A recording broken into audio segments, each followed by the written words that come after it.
Yo, what's going on, guys? So we all know the Miami Heat are trying to get Donovan Mitchell or Kevin Durant. I want to hear your thoughts down below. Will the Miami Heat be able to get Donovan Mitchell or Kevin Durant? Let me hear those thoughts down below right now in the comment section. I'll respond to as many as I can. By the way, I'm visiting my parents, different setup than normal.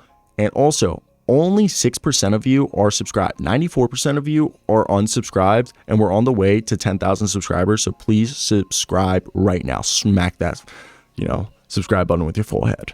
Isn't that what Bayesian Canadian used to say? I don't know. Let's get right into this, and let's talk about the guys that the Miami Heat could be trading. Shout out NBA Central for tweeting this article from Heat Nation by Robert Marvey.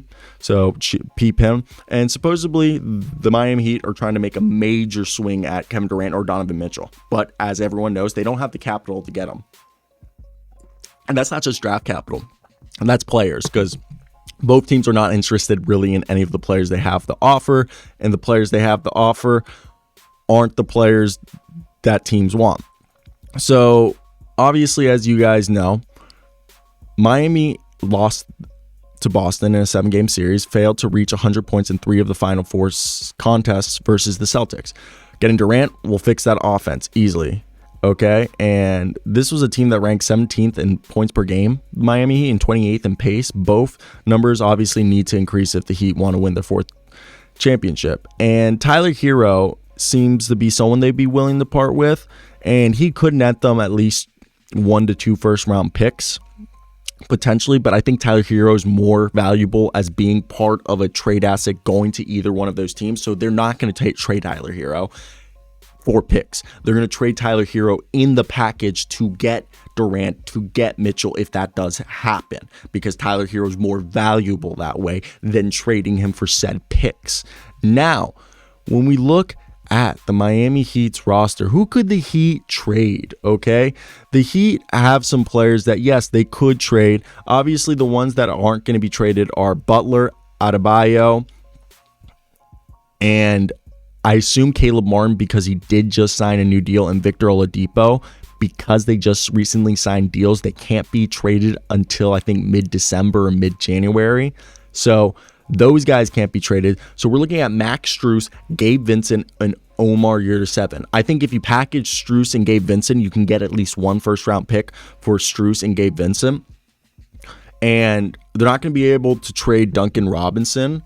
And Duncan Robinson will be used in that trade as well. I think Duncan Robinson and Tyler Herro and Kyle Lowry are 3 guys that they're keeping to use as trade chips. Okay, those are 3 guys that they are willing to trade to acquire either Mitchell or Durant.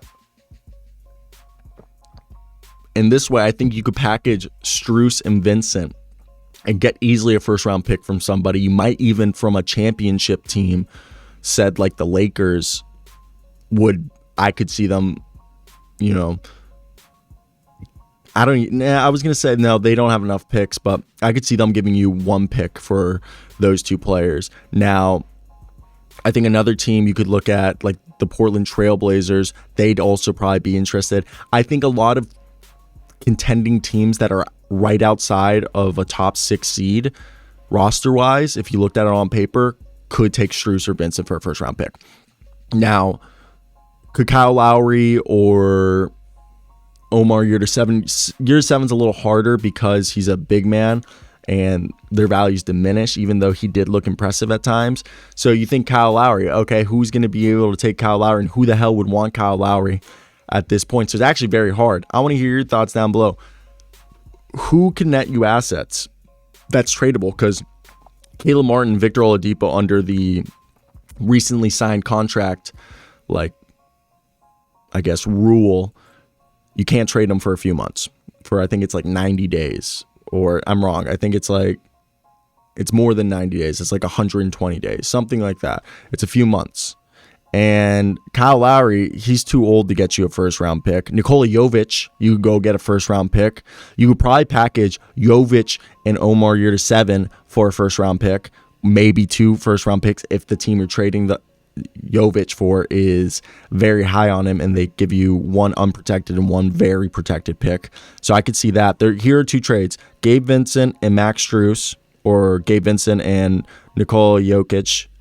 Not I said Jokic. Jovic. Did I say Jokic earlier? I'm so sorry if I said Jokic. That's bad. Jovic.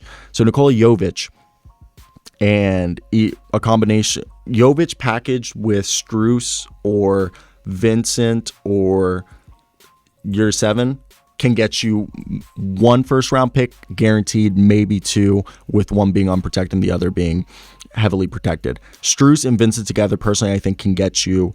The best thing for them to do, I think, is package year 7 and Jovic and try to get maybe 2 picks for that from a rebuilding team that has a lot of picks to give out, and then package Strus and Vincent to a championship team or a team trying to become championship contenders. So right there, you can net yourself 2 to 3 picks. Is that a good idea? Tell me down below.